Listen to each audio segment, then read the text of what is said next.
welcome to the Fine Print, ladies and gentlemen. I'm your host, Caleb Teskey, fresh out of bed off a great nap, and coming at you with some more great guests here tonight. And before we get into that, as usual, I do want to just give a couple of shout outs to my previous guest here, Leslie Engelking from the Foundation of Cannabis Unified Standards. A great talk the other day with Leslie about worker safety in the cannabis space, and a couple of these deaths that happened in Massachusetts and Illinois. Really great talking with Leslie. My man Rob Sker, along with Soul Child, who just dropped a new single, has a new project coming out here. Please check out Rob if you haven't listened to any of his music. He's a great kid, making some great tunes. Killer flow here. And also Dustin Hawksworth from Fat Nugs Magazine, the founder and CEO of Fat Nugs. And I just want to announce a couple things I got coming up before we do this show. It's going to be Friday at 7 p.m. I got Nick Heilig. I don't normally do Fridays, but Thursday is Thanksgiving. And I'm super excited to have Nick on the show. I met him at the Far Side show in Stowe a few weeks ago, whenever that was. Sunday the 26th, I've got Joel Bedard, who's kind of an OG in the hemp game. Super excited to have Joel on. Tuesday the 28th, I've got Tom, the Ganja delivery guy, who's been on the show before. I'm super excited to have Tom back on. And then on November 30th, I've got Geraldo from Doughboy coming on. So a ton of good stuff coming up. Early December, I've got Lubo Packaging. I've got Glenn Anderson. That's going to be a good one. I've got Brianna Woodward, who designed my logo originally, and I'm super excited. Then we got, In-House Genetics, Tim Blake from the Emerald Cup, Charles Stockill, the Hashishin. Great interviews coming up. And now without further ado, boy, we already got comments. We got Michael McCausland. Hola. Hey, Michael, thanks for tuning in, man. Musicians Against Multiple Sclerosis Salutes. Cool. Thanks for tuning in. And without further ado, I'd like to welcome to the program. I'm going to slap their logo up here real quick. Ratu's Cannabis Supply in Wilmington, Vermont. And let's bring out the owners right now.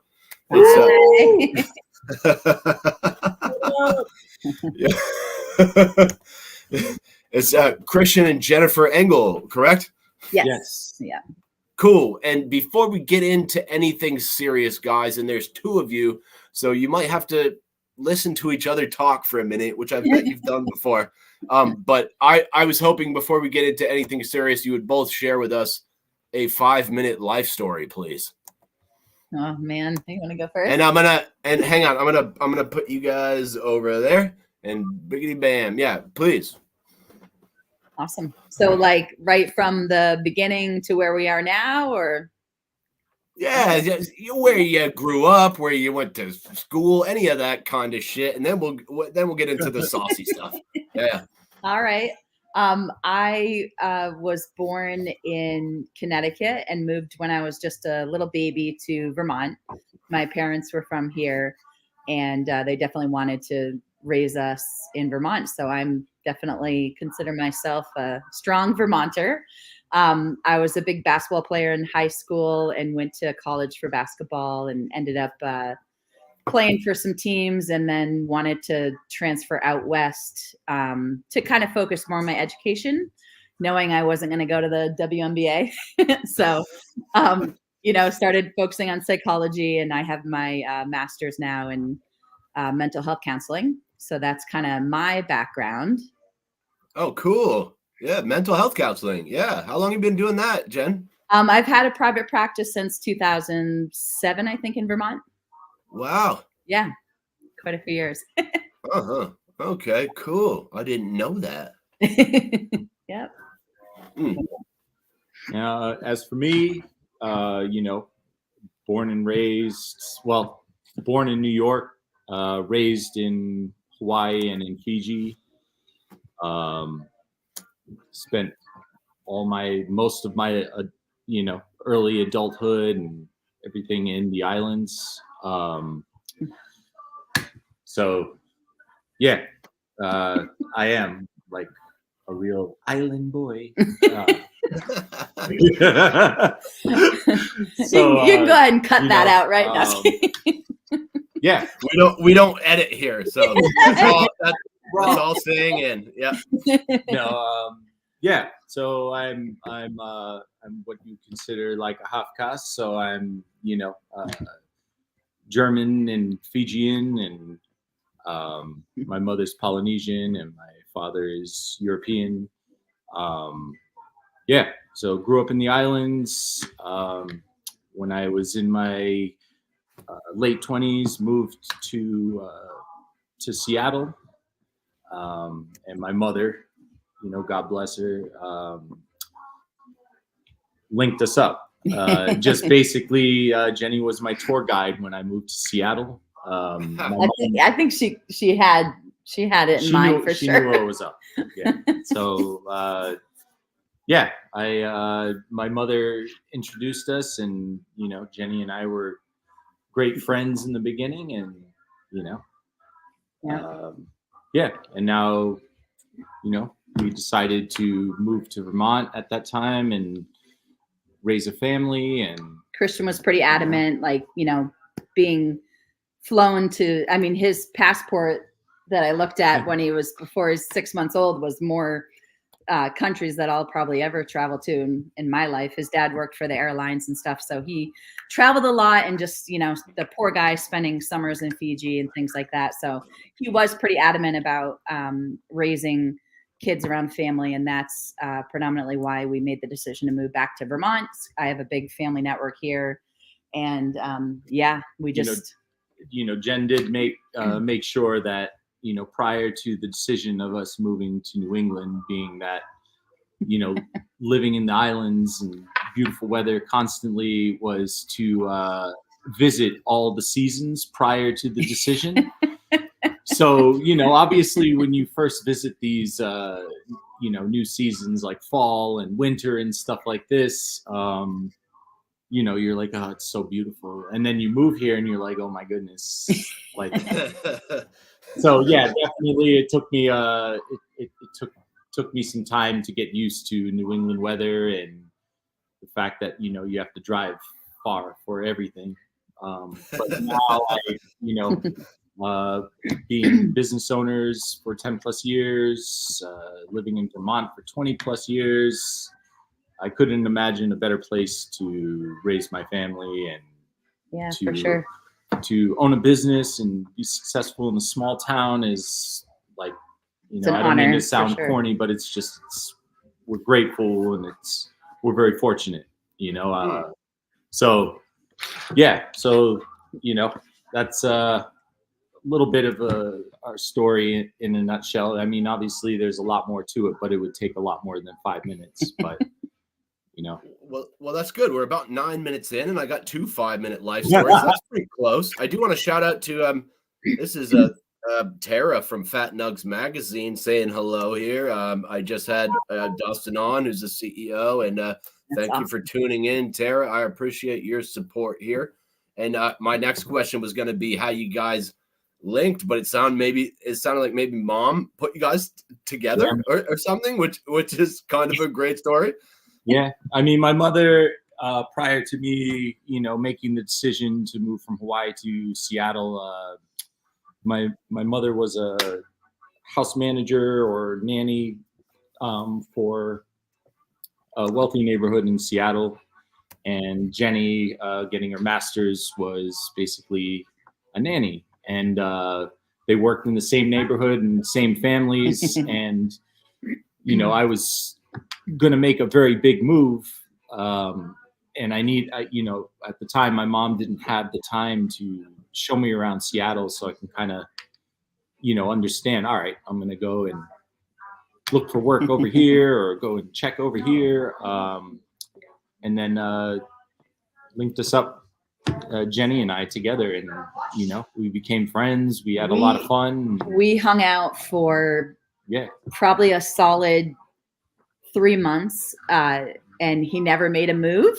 And I honestly was thinking maybe we're just destined to be friends. And then it just all changed, very quickly, as it does. And then 3 months after that, then he proposed. And I was like, wow, that was quick. But there was something about Christian. I just definitely knew like we were going to be linked, and, I can't imagine life with anybody else, for real. Same. So I'm very grateful. We're definitely a great team, and we've been in small business owners for 10 years, and we definitely complement each other in some ways. So I'm very fortunate that our paths have met. And now, before we dive into the cannabis stuff, as you mentioned, you've been a small business owner for 10 years, and it sounds like maybe you're operating a liquor store as well. And I'd love to, maybe if you started that first, I'd love to hear about that, and then sort of maybe tie that in later to the stuff that we're going to discuss about the cannabis industry. Sure. So I started my private practice right away, and Christian had owned an auto detailing business in Seattle that he sold before we moved back out east. And initially we thought we might land somewhere in Connecticut close to the city, because we felt like, we want to be in Vermont, but maybe it'd be easier to live in the city and have kind of the best of both worlds. But after, visiting a lot of the cities, we were like, you know what, we really do want to go to Vermont. So I think it was easier for me having like my master's to start a practice. Can you guys close that door? We're in an interview right now. Sorry. Yeah. Bring them in. You guys want to say hi? We're in a live interview. Say hi to Caleb. This is Talia. My daughter Talia. Hey. Matai says his hair is not good enough, so he's not coming to say hi. I need a haircut, so don't worry about it. No problem. So basically, it was a little easier for me to kind of like jump in Vermont and start a business for myself. And Christian tried his hand at like he did welding for a while. He worked at even like the local CNS grocery store, working in the freezer. He worked as like a teacher with special needs kids. He kind of did everything, but nothing like really kind of was jiving for him. It was kind of working out for me, but he was kind of just not finding his niche. And my aunt owned the liquor store, and my husband is really good at setting things up and displays. And it's like his mom was really good at design and everything. So he kind of took on that, I think, that trait. And she definitely wanted to sell. She had worked in the business for a long time, and we didn't really have a lot of money at all, but she was willing to let us buy the business by paying her monthly. And that's how we were able to do it. I'm going to let my dog out. It's a while. We should have had this interview at work, right? I don't care. We've had dogs and cats run into the show. We've had babies and kids, and I don't give a shit. Everybody's got lives to live, and do your thing. I don't mind. So I do have a question. Yeah, go ahead. Sorry. I do have one question from Tara asking if I can ask you what that plaque is behind you. It looks cool, or maybe it's a mask. It's a mask. It's a mask that I got from this thrift store, actually, which is right across the street from us, and it was from some boutique hotel that went out of business during COVID. But yeah, I don't know its exact origins, but yes, we have a lot of masks. His mom, just being from, Polynesian side, we have a lot of masks and a lot of different little things around the house and stuff. And so that's kind of our theme around here. Cool. Yeah. Thanks for tuning in, Tara. I really like these guys at Fat Nugs Magazine. Great people. And I'm glad that they're watching, because it took a long time to connect with people who actually give a shit about what I'm doing. And thanks, Tara.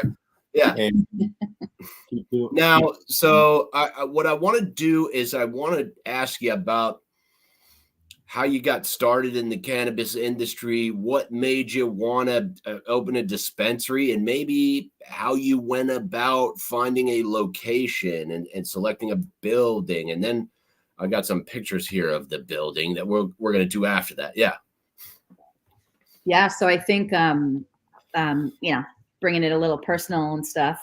Christian has some pretty intense depression in his family, and certainly he struggled with it throughout, the whole time I've known him. And that's good old reality, but it has been really hard for us, with cannabis being illegal. We knew it worked for him. He would smoke a lot of cannabis, obviously growing up in the islands. It's not as taboo as it was here. But for me, it was really challenging to kind of wrap my head around it. I worked having my private practice. I had a practice from the house, and he was working in the school system at the time, so he wasn't able to smoke. And we didn't have that outlet for him. So we tried all the different pills that the doctors suggested, and it just kind of really affected his affect. And he didn't have depression, but I didn't have my husband's personality. It was like very just blasé. And so we kind of went on that whole path, and it was really, to be honest, it was affecting our marriage, it was affecting our house life, it was affecting work life, just happiness in general. And really, yeah, wow, yeah, very intense. And a lot of people don't know that side of Christian because he's always so happy and bubbly and everything. But we honestly, cannabis and CBD are our savior, and it's just something that we really believe in. And when we knew that it was being decriminalized, we knew that recreation was going to be following. And like a month later, the building next to us, right next to the liquor store, went up for sale. Yeah, and we were like, it was how can we do this? I was outside one day. It was like in July sometime, and the owner of the building, the business prior, was Zora Outdoor Adventure, and they did zip lining and kayaking and bike rentals and whatnot. But when I saw the building go up, I was like, oh my goodness. And a beautiful building. It was just redone after the flood, a flooding and stuff. Like it was redone in 2014. Turnkey. It was a beautiful building, so it was ready to go. But in no way, shape, or form were we in any position to purchase this building. But I'm definitely a believer in putting out that energy, and like that Field of Dreams thing, where it's like, if you build it, they will come type thing. So I'm a firm believer that, if you definitely put that energy out there and you want something, you get it, if you believe in it. So, we're risk takers for sure. Things worked out in our favor, but it was all in preparation for the future of legalization of cannabis. We had to deal with restrictions in CBD products in our town, and back in 6.5, 7 years ago, when CBD just exploded on the market. We brought it into the store because it was so beneficial for me in my life at the moment, at the time. So being able to bring that into the town was fantastic. And that's where all this preparation happened. And, we filled the place with lifestyle clothing and, longboards and shoes and clothing, and just made it work, and making enough money to pay the mortgage, and just knew that we were going to do everything we could to kind of get into that market. And also just like through CBD, it was a perfect stepping stone for cannabis, because I remember when we had flower for sale at the counter, and it went through town like, oh my God, they're selling, they're selling pot. I would buy bulk hemp flour and stuff from like Mansfield Provisions out of Colchester, and shout out to Kyle and all those guys. And I would weigh it and prepackage, 8/4, half ounces of hemp flour, and people would walk in like, oh my God, it's here. We started like, so soon in the CBD world that there weren't any Vermont growers yet. Like, people were starting to explore it, but nobody was out on the market yet. So it wasn't as, it was, we had to use a lot of companies. We did European companies. We had companies down in Florida, like some kind of shitty companies that, and once, like, we did everything we could. We researched it, but then we even found out one of the companies was putting cough medicine in one to make it like feel an effect, because everybody was like, I don't feel high. And we're like, you're not supposed to. Regardless, it was, patiently waiting for an explosion of quality Vermont CBD products. Yeah. Which,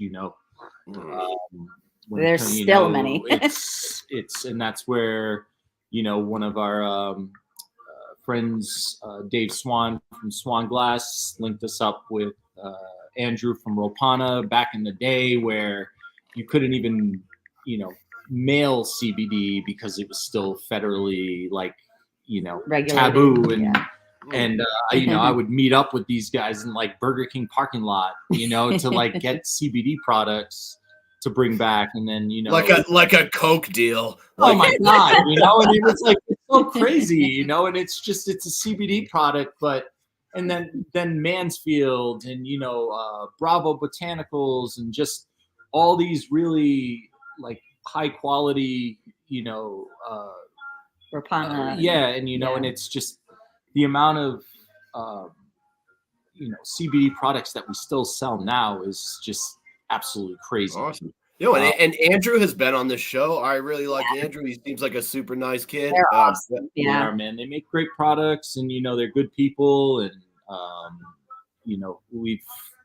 now we have their THC, the matcha. Yeah, and it's just it's also really cool too to just see all of us doing the transition where we were all in preparation for this moment, and it's just like it's an honor to just be here, to be able to sell CBD, quality Vermont CBD and quality Vermont THC products, so it's just it's awesome. I want to slip this. Tara's leaving comments here. One of them is, I struggle with mental health daily. Thank you for sharing that openly. Christian, you are strong. Jen, you're amazing. One love. Thank you so much. And then also we've got another point here that she made that I also am curious about. She said, wait, the city let them open a dispensary next to the liquor store? For real? Wow. Like for us. Yeah, go ahead. Yeah, for us, it's not legal. So they're two separate buildings. We have a breezeway between the two, but we have a really proper delineation by, we made a wall. It's a first security door where you're kind of buzzed in, and now you're in Ratu's cannabis supply. So they are completely separate. We kind of recognize too that liquor is like really shitty and when it's with addiction, but we also recognize that, addiction in general is shitty. So it's, the way that we look at it is, we've paid for 4 people to go to rehab. And, when it feels like it's no longer a positive thing, we cut off that relationship. And because we do care about our customers, and we have probably about 60% of our business is for all the restaurants in town and the next town over. So because you have to buy liquor in Vermont through a store, and you can't wholesale liquor or something, right? Yeah, so like bars, restaurants. And so like in Vermont owns the liquor. The commissions they're about 8%. So it's not like a huge moneymaker in any means. We work really hard to support our local craft breweries and wineries and distilleries. Like, those are our focus. So we really try to like focus heavily on the Vermont aspect of it, and just really what we love mostly from the liquor side is that people come in the door for that. It's like family, and we can employ a good handful of people on that side too. And we feel like we're doing a lot of positive with the liquor side, but once it does get to that side of addiction where we don't feel comfortable, we do, I've done free counseling for people. We've just, like we said, we've done rehab with people and stuff. And we try to keep that really strong balance of it is not about profit. If somebody is addicted, it doesn't feel right. So, and you touched on this, Jen, and I feel like Christian said this is your avenue here. But you mentioned the taxes, and my notes are a little disorganized here, but since you mentioned it, let's go at it here because, cannabis is taxed about like 20% with the sales and the excise tax. Liquor, I think, is maybe like 10. Liquor is their regular tax. Like it's just the 6% state tax and the 1% town tax. So it's not anything extra, but yeah, obviously cannabis it's the amount of tax that we pay every month is about like a Honda Accord. It's a lot, and it's a lot to manage. Now, and I want to ask you, because I always thought that taxes were sort of based on maybe a bit of moral hazard, like, oh, this is bad, so we're going to tax it higher. Like the nicotine or the tobacco tax in Vermont was up at 92 or whatever percent tax. And meanwhile, whatever, I'm going to withhold my opinion from that.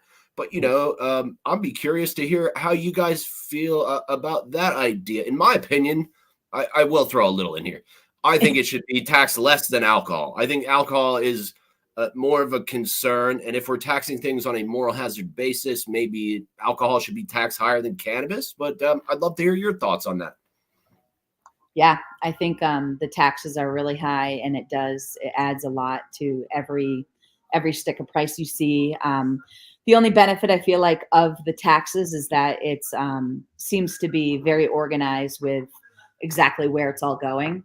Whereas like the vape tax just went into the general fund. So it wasn't like, oh, we have this now 92% tax, but 90% of it is going to help kids who are addicted not be addicted to vape products. So like, I feel like at least on the cannabis side, it's very controlled in exactly where it's all going. It seems like, unless I have the wool over my eyes, it seems like it's a little more organized on that side. But yeah, I don't know why it's taxes in general.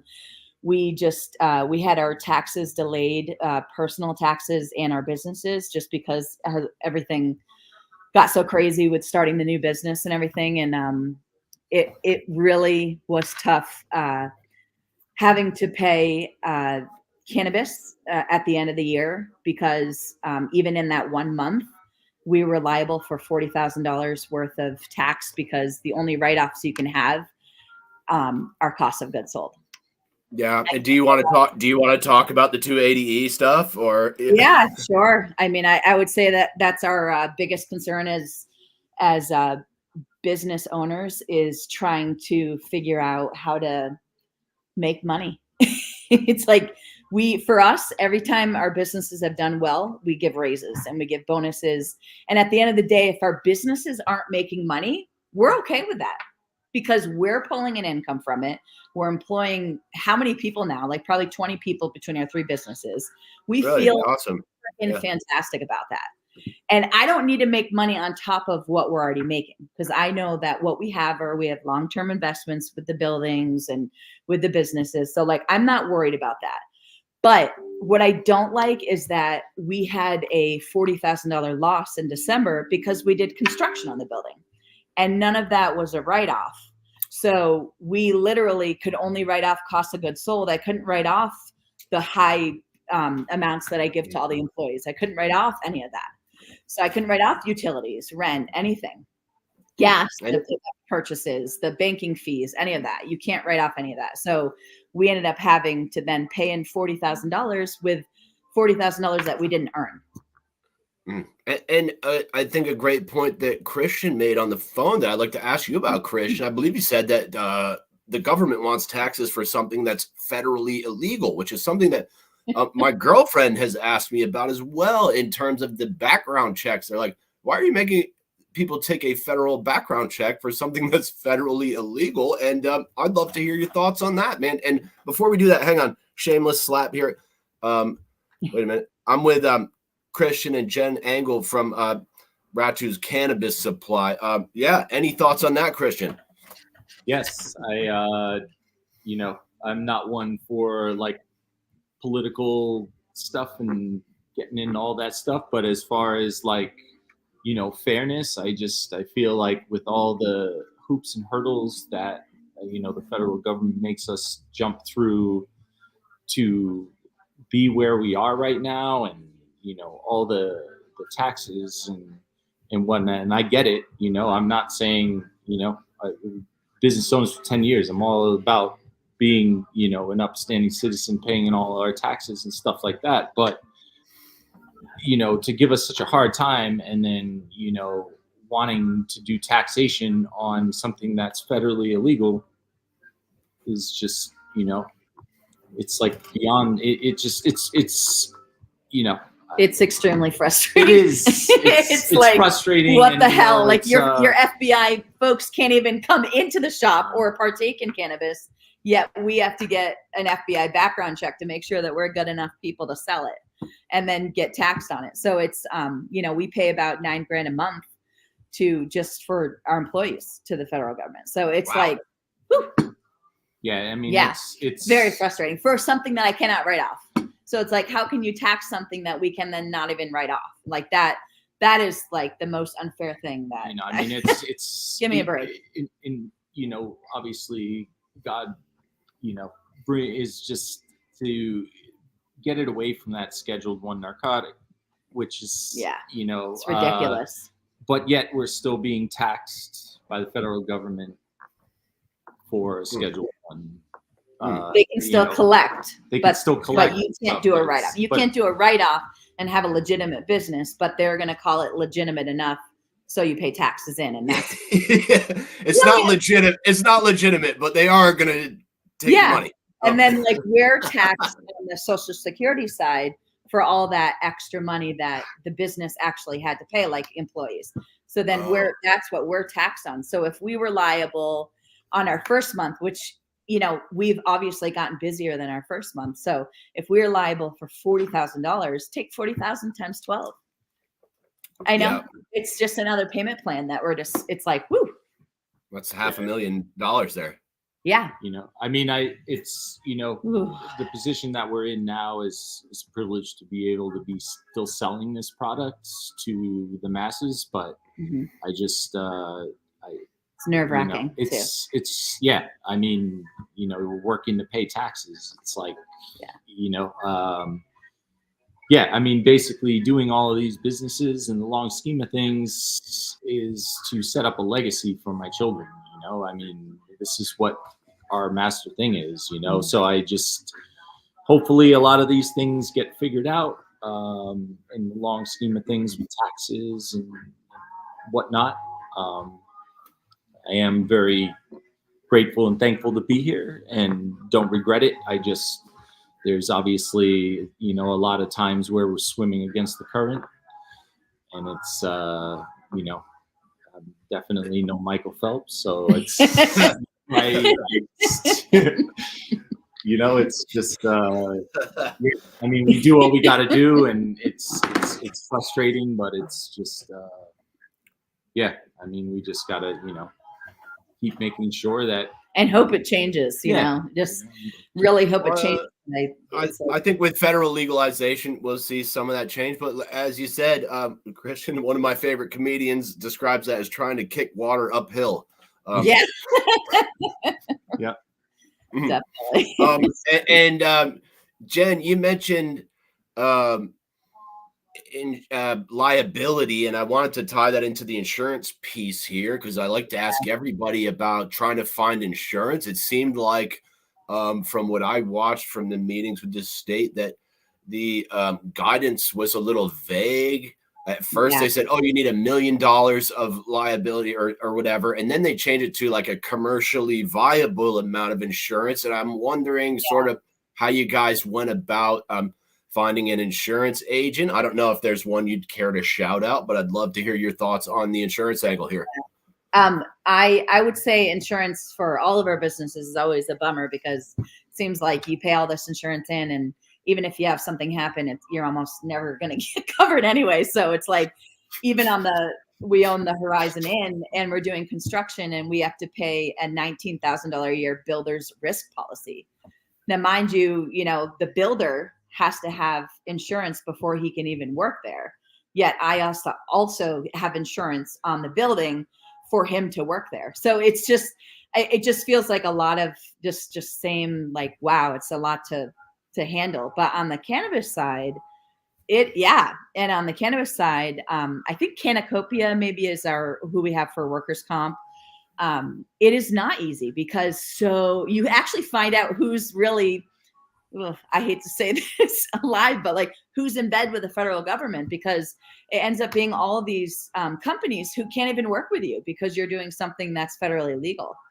And I think for us, it's like such a blessing and a curse because we have this beautiful product that is changing lives. It's changed Christian's life. It's changed my life. And it's like, you have this beautiful thing that now is like, but you're bad. So we can't have a big reputable company like Liberty Mutual cover you because you're actually, we get federal funding, so we can't cover you. So now you're dropped from your insurance. So then it was like, okay, so now we have to find somebody for a builder, like our entire building insurance now. And guess what? No payment plans. They don't do payment plans for cannabis companies. So all of a sudden we were going to open, we had to execute all of our plans. And they're like, oh, we need 25 grand more to get everything going. So, whoa. And you have to pay more. So like even the workers' comp insurance, it's like $4 grand a year for us. Whereas like the other businesses, it's like 1,200. So it's just, those are the things that are just like, it's like, okay, you're going to make money by selling cannabis, but we're going to tax you. And then we're not going to let you have any write-offs. We're going to do all this. So all that money that you could have potentially earned is now just goes back to the government for something that they deem illegal anyway. And no, you're not alone. I've had other dispensary owners tell me about their tax bill. It's like, that's a new car every month that you're paying. Every single month. Yeah. Yeah. You said an Accord, but some of these other guys, I think, are well, they're not in little southern Vermont, I'm sure. Yeah, and you guys are in a small town. Some of the other dispensary owners they're more like a Cadillac every month. Well, yeah, it's wild. North, but like, mind you, the sales and use tax, the excise tax, the local town tax, that is actually paid by the consumer. So in theory, you're housing that money for the state and the government or whatever, and then you pay it to them. So yes, it's a lot to keep track of, but really it's from the consumers, and it sucks for them to have to pay so much, But on the government side, I just have to say too, like Christian and I, we got a letter in the mail from City Cards, and it said, what did it say? Potential for illegal activity. So we are shut down from all of our City Cards. And that's Home Depot. Oh, they shut off some of your credit card. Yes, because obviously we are associated with the cannabis business. So. And Christian and I, we have 3 businesses, and we have income from 3 sources, and they're good, solid businesses. And even when I had to get a new car, I never even thought in my mind it would be hard to find a lender. But then, anything with cannabis. Oh, this company doesn't work with cannabis. I'm like, but it's a legitimate legal business. No, sorry. It's it's a weird dichotomy. I don't know if that's the right word, but to say, hey, you're allowed to operate, but also this is still federally illegal, so we're gonna. Yeah, we can't work with you. We can't work with you, but we'll go ahead and take your tax. The craziest thing is once this becomes federally illegal, like Citibank, oh man, we got great interest rates for these cards. Come on back, give me $1,500 like signing bonus. It's like, man, come on. It's frustrating. It's like you're worried about, federal funding when your federal funding is coming from cannabis too, Well, my parents always taught me, like, if you work really hard and you pay off a building, you can get equity from that building to then project you into something else if you need money. So for us, we worked very hard. We paid off the liquor store building and we felt so good about that. And I was like, you know what? It would be really nice to get an equity loan, put some debt together in that, streamline all in one payment, just like the normal stuff that people do, or get another 50,000, get our music venue off the ground on the Horizon inside. And we have this building and I've been turned down by 6 banks. Wow. Because nobody can work. If you own 20% more of the cannabis, you're like automatic X'd out. So, sorry to interrupt you there, Jen. Yes. You did my next segue for me. I do want to do another shameless slap here. I'm with Christian and Jennifer Engel from Ratu's Cannabis Supply. But the other thing I wanted to ask before we get into just like, the dispensary and some of these beautiful pictures I have here, was the banking stuff. I know that a lot of people are paying what they've described to me as high banking fees. I don't know how that works for other types of businesses, like a liquor store maybe, but I'd be curious to hear if you guys have any thoughts on the banking aspect of this as well. Yeah, I mean, I feel like I'm talking a lot and Christian's not, but unfortunately you're asking all the things. We'll get to that. No, he told me the stuff you were gonna do, and it has to do with all the things that I manage on the businesses. So I apologize, but I think the way it works with the other businesses, if you have money in there, they actually pay you interest. Go figure, right? Because then they can use your money to project themselves into doing lending to the community and all sorts of things. And on the cannabis side, we get to pay $2,000 a month to have an account. Wow, and it's $2,000 a month. Yeah, which now with the merger, it's going to go down to $1,500. But it's like, what I look at is, and what Christian and I have talked about is $2,000 a month. Imagine if we could take that money and be like, $2,000 every month. We're going to spend $2,000. We're going to put that in our community. What could we do? Or you could create new jobs with that. You could hire extra staff. You could fucking go do something fun. I don't know. Yeah, exactly. Like actually go on a vacation. It'd definitely be a nice little mini vacation for sure. Yeah, and the compliance, like I'm audited every 3 months on the banking side. I have a big anti-money laundering program. You have your cash management plan with the CCB, but there's all these different requirements. We have different like third-party audits where they have you weigh different things, through Zoom and make sure that you're doing everything right. And, in my mind, I'm like, if we make $15,000 and 1 penny, we literally have to put that exact amount in our account. So I'm like, how could you exactly even launder money? There's like no way. Everything is so controlled. So it's, no. And when the government is making money off something that's federally illegal, I'm like, that sounds like a little bit of money laundering right there. But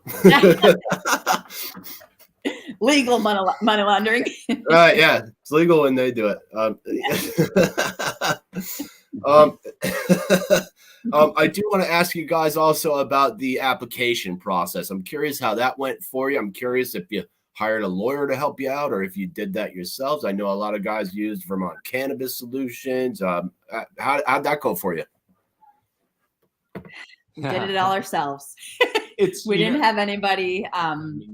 Beginning to the initial one to where we were, trying to get our license. But, just regardless of how intense it was, it's kind of like, a little crash course on education on how the state is kind of writing something that, we're ending cannabis prohibition in Vermont. So, we're just, I think that if people do have a lawyer write it for them, which, that's great. I think it would have been a lot easier for me to relax and have somebody else do it. But I tell you, every single question that's asked, even your contingency plan, or, you know, if you had an abrupt closure, you know, that required me to look at like 4 different government agencies to figure out what would you do, you know? And I think there's a beauty in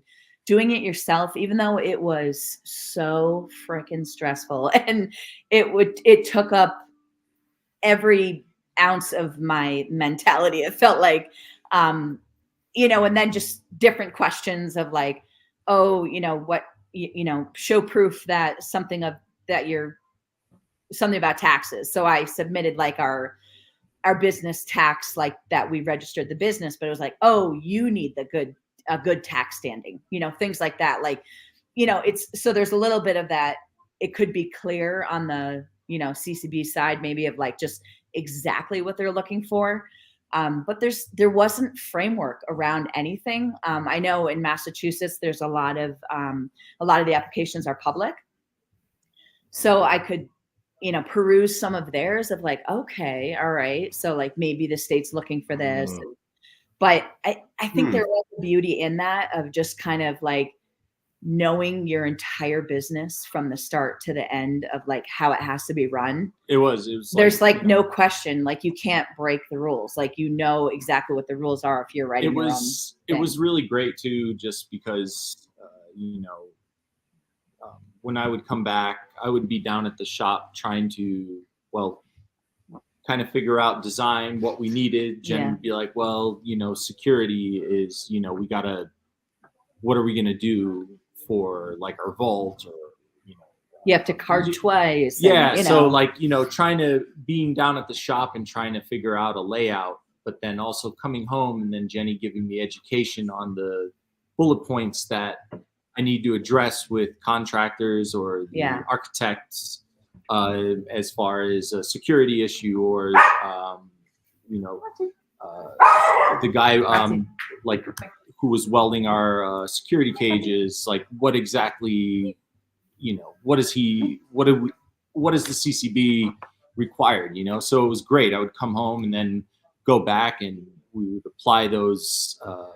you know, what CCB standards were for those. You try to do above and beyond. And try to go, exactly. You know, I mean, literally when we close up our spot, it's, you know, lack of a better term, it's like a prison. You know, I mean, it's crazy jail doors that close, and each creates door, a whole thing is like a vault. It's like a 300-pound door, which seems silly because then on the liquor side, it's like you have all this liquor with just doors, you know. So it's just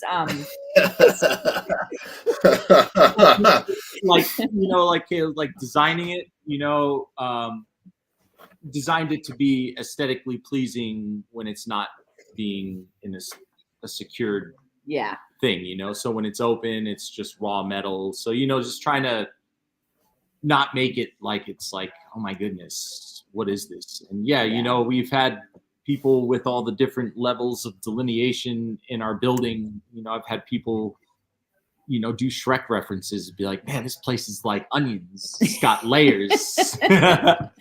You know, just with all the different, you know, rooms that you go into and stuff, just as far as the security aspect of it. Yeah, and it looks like it's aesthetically pleasing on the inside as well. I've got a couple pictures that you sent me here earlier, Christian. And the woodworking in here looks beautiful. I'd like to hear a little bit about, you know, it sounds like you guys put a lot of work into that build out. I'd love to hear about that a little bit. Absolutely. Yeah. Just, you this guy, total design. I had nothing to do with that. This office chair, you know, that was pretty much my take on it. I didn't even think once that I had to put any mental space towards it. He just took over. Obviously, and designed it. You know, first seeing if we can even have the fact that there is a throughway coming from, you know, 34 West Main Street into 36 West Main Street, you know, so we decided to do a wall. But then that's where, you know, I asked my contractor, spice it up a little bit, and can you add a nice curve to the wall, which was something he never did. And it's just it's fun where now these levels of security as far as the layout, which it was designed, is now kind of like an aesthetic thing. It adds to the store. People love it. The curvature in the wall, and it's just we sat with the town a lot. We actually sat with like the Deerfield Valley Community Partnership of, they're more of your local folks who are fighting, teenagers and kids being involved in any kind of anything. Yeah. And they're great. And we just kind of sat with them, and I think they were shocked too. Like, we're trying to do something, like we didn't have to be enemies, like we're trying to do something that they probably thought they wouldn't want in the town, but like, how can we do it together? Yeah, just try to be on the same page. And like the town was, not the town of Wilmington, but the townspeople were kind of like, hey, we don't really want to smell cannabis when we're just like right around the area. And so we created a HVAC system, and we had that installed, and just being respectful and considerate of the town that has supported us for 10 years means a lot to both of us. So it's like high standards. Our sign says Ratu's dispensary, because we also sat with them of like, are you comfortable with the word cannabis?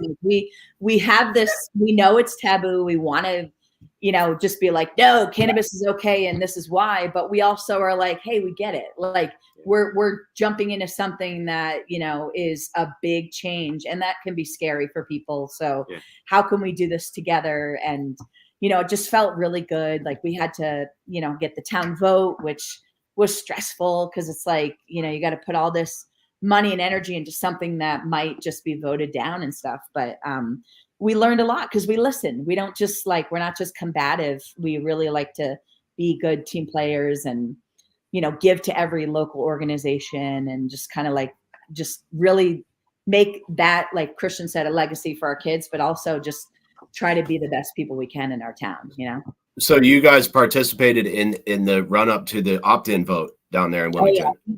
We are the ones who started it for it.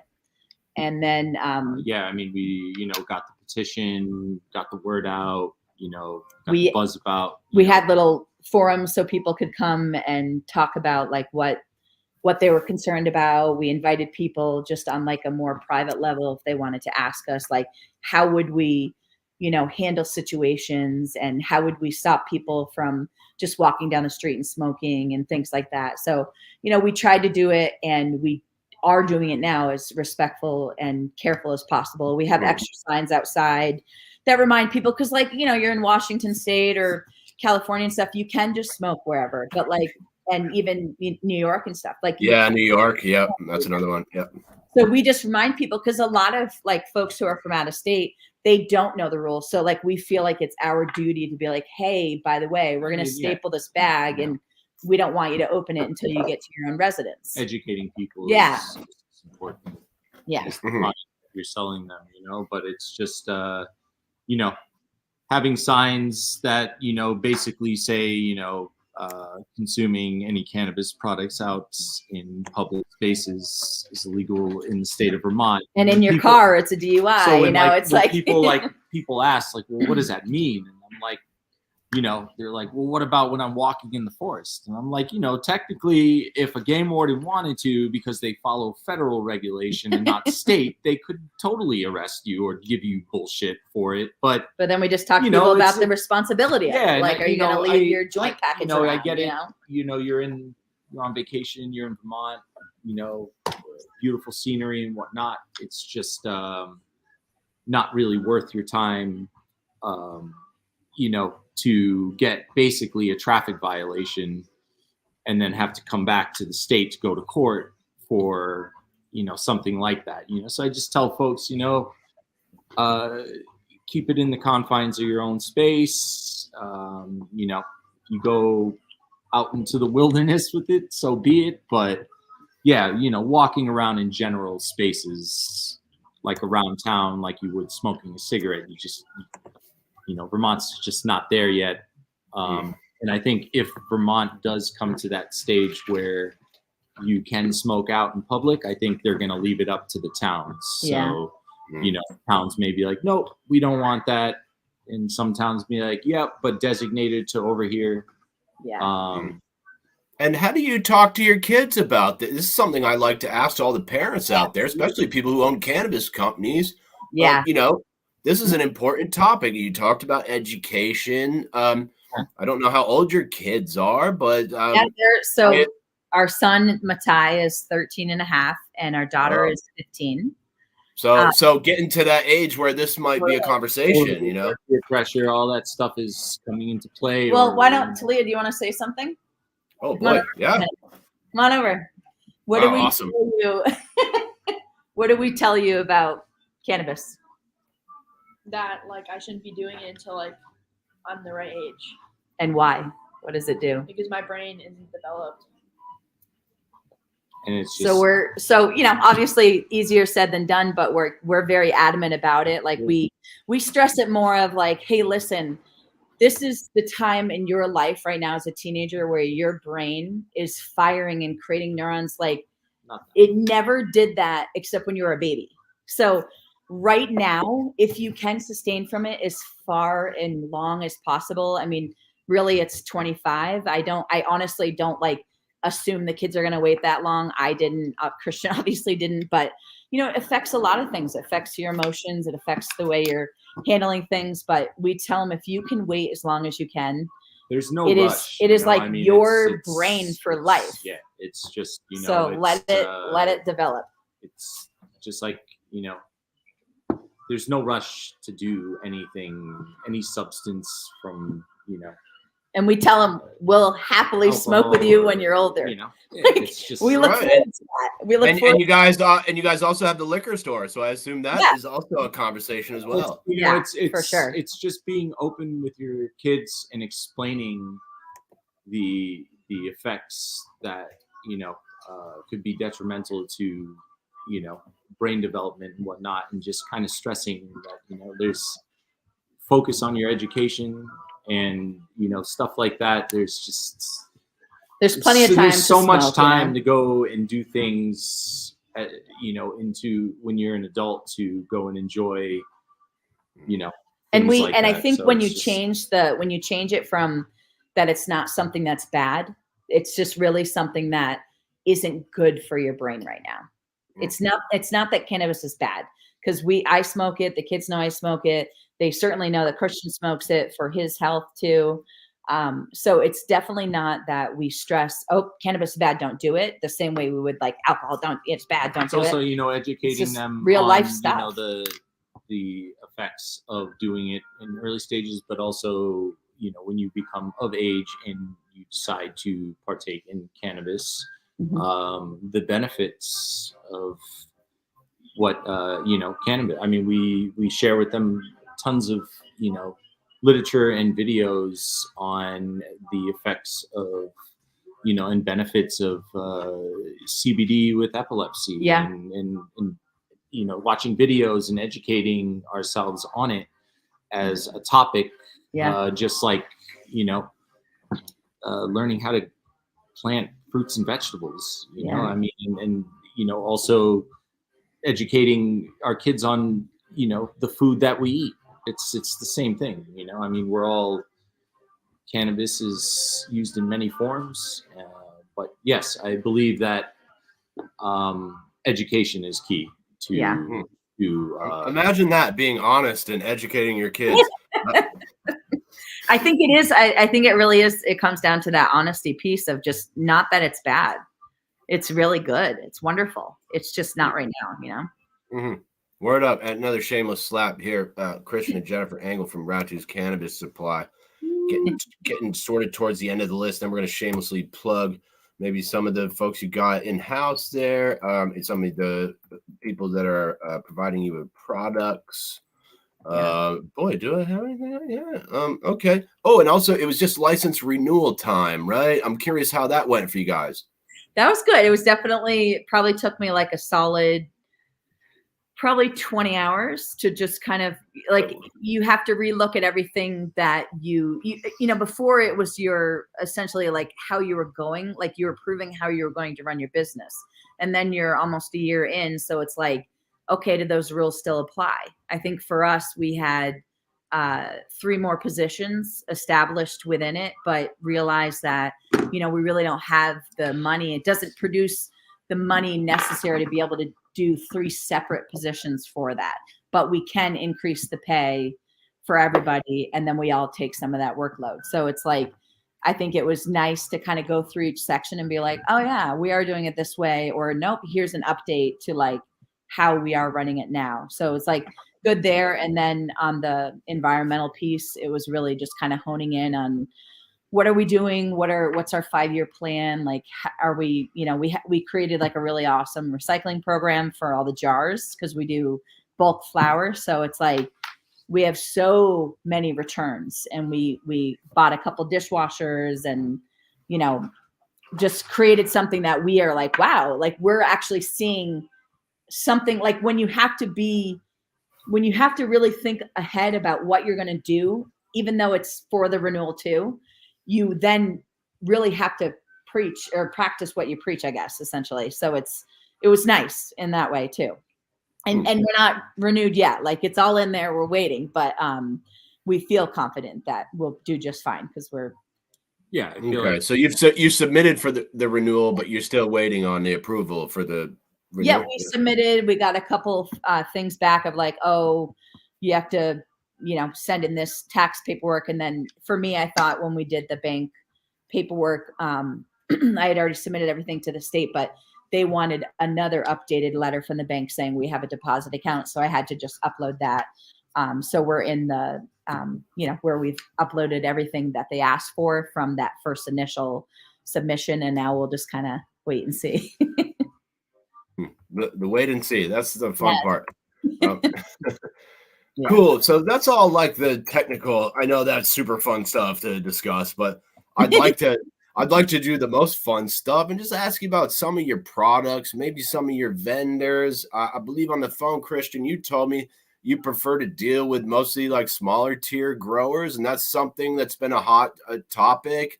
And I'd love to hear about maybe your product lines. I'm sure you got a little bit of everything in there, but I'd love to hear about that from your perspective, please. Absolutely. I love. I'll be right back. Yeah, definitely. Love dealing with all like small tier growers. Just like in the beginning, on the other side of the house when craft beer and stuff like that came around. It's the same motto where we pride ourselves on dealing with small growers which have small families and whatnot. Now, that's not to say that there's not some tier 5 growers that are absolutely amazing as well at what they do and what they grow. And shout out to Dan Rebel Grown, like he grows some dank buds, no doubt. But yeah, I mean, as far as like to get back onto track, folks like Birdland, Green Mountain Gardens,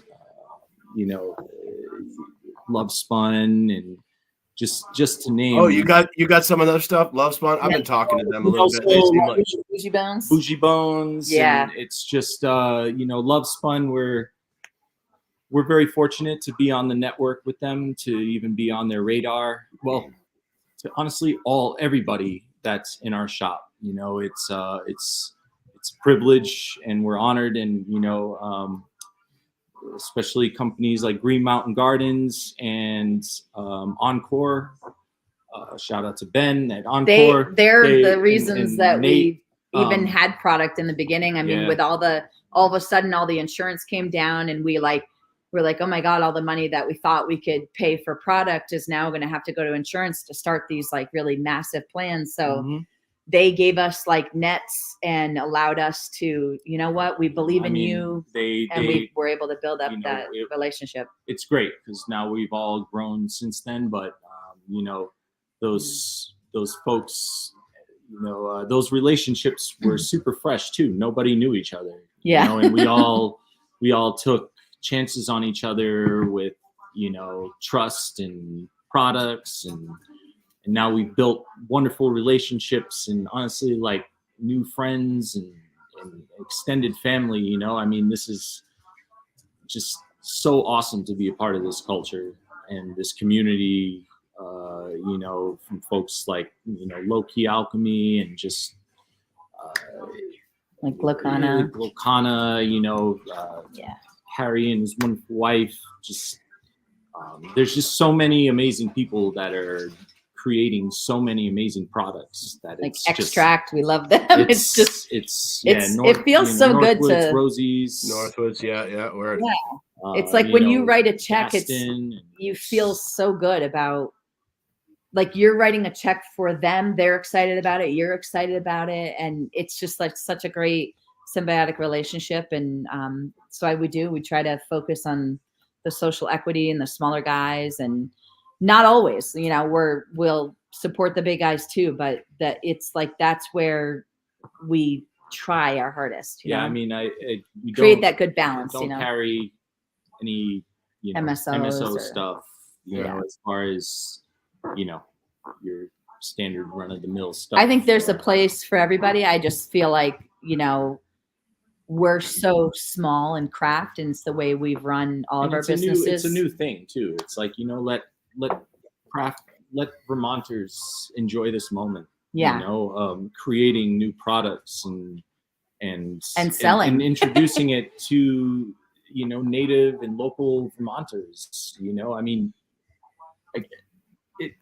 if I won the lottery, man, I mean, my store would look like the QS, DC, in Canada. I mean, the products that folks are coming out with, and just like Martha at Fog Valley, just like, having to remap her whole entire business plan because of the whole, food temperature stuff, and then coming out with baked cookies and crushing it, it's just, it's awesome to just see people adapting to certain situations. And it's just, that's why we put thousands of miles on our vehicles to drive up north and pick up all these quality products from all these amazing, growers and producers of Vermont cannabis products, man. And it's funny you mentioned that, Christian, because I know Martha was affected by a recent rule change regarding like the temperatures of those products or something. And I feel like maybe on the phone you said, hey, some days you just wake up and you're like, oh, here's a new regulation. And how do you go about handling that? It's a lot of stuff to stay on top of. You really got to watch those meetings closely and pay attention because, they had the original rules, but those can change at any time, it seems like. We just go back to bed and make sure we wake up it's not real. Yeah, so that's where I come in again. So Christian goes to bed, I stay up and do that. It is a lot to keep track of, and just I feel like they're everybody's playing catch up. Even I feel like the CCB. So I think sometimes they'll come out with something new of just how I used to do the transfer reports for cannabis, and then now they have a different one that's through the portal, and it's a little tricky because like on my end, on the retail end, I'm a little bit of a stickler with making sure everything's perfect, and sometimes the retailers, the cultivators and stuff, they might not put in the right information, or they might get a number off, so it creates a new product one that we didn't actually receive. So it's a little back and forth, and not a whole lot of guidance yet about like, hey, this is how you fill out your form. So we just, I think you just got to look at all the information and do the best you can. And I think in the future, once I feel like I'm a professional at it, I would love to help out other people. I think that's like where we can come in and just having somebody, like we had a kick-ass manager, Alex, and he had been working with Series and just. Oh yeah, I talked to Alex. I think he's so great. Yeah, so he was awesome, and it was like we didn't expect to have a manager, and then all of a sudden he came in, and we were like, this is great. So he was able to just be that person to like remind me, show me all the different rules and everything. So it's I think if I could get to that position to be like, hey, I'll help out somebody else, I would love to do that. And just kind of like, hey, this is how you have to do a report, and this is this. And I would happily volunteer. But I'm not Alex seems like a sharp cat. Oh yeah, he's amazing. Yeah, just to say the least, he's very, very good at what he does, and I'll still ask him questions. I'll be like, he's very, very knowledgeable in the cannabis industry. You know? Yeah. So, I want to drop this comment. I'm not sure what it means, but this is Michael McCausland saying an agricultural marketing cooperative member owned and operated. Maybe that's the business he owns. And Michael, thank you for watching. I'm not sure what that's in reference to, but I do still owe you a phone call. I fucked up the other day, and that's my bad, dude. But you'll be hearing from me very soon, Michael. Yeah, and I'm just about out of shit here. I want to ask you guys, first of all, wait, hold up. Let me do one more shameless slap. It's Christian and Jen Engel from Ratu's Cannabis Supply there. I'll get the banner out of the way. Boom. Big slaps there. I want to thank you guys both for your time tonight. It's been a pleasure speaking with you. It was really great to meet you at that event, however long ago, that couple months back. Well, what I'd like to ask you at the end, and I always leave the last word for my guests, so if there's anything we missed or any shameless plugs or shout outs that you want to give, now is the time for both of you. And yeah, please take it away. Thank you again so much for your time. It's been a pleasure, man. oh yeah.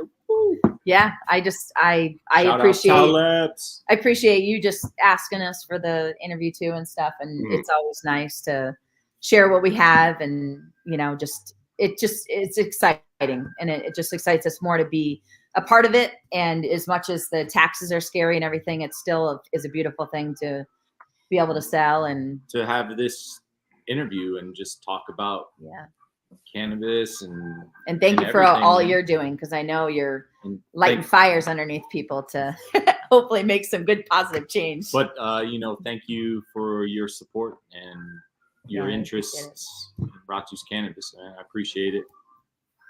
Yeah. Well, if that's all you got, I'm gonna bring me back up. I'm gonna do one more shameless slap. Jen and Christian from Ratu's Cannabis Supply in Wilmington, Vermont. Been a pleasure speaking to you guys. I'm checking out right now, reminding you the devil is in the details, and the details are in the fine print. Peace.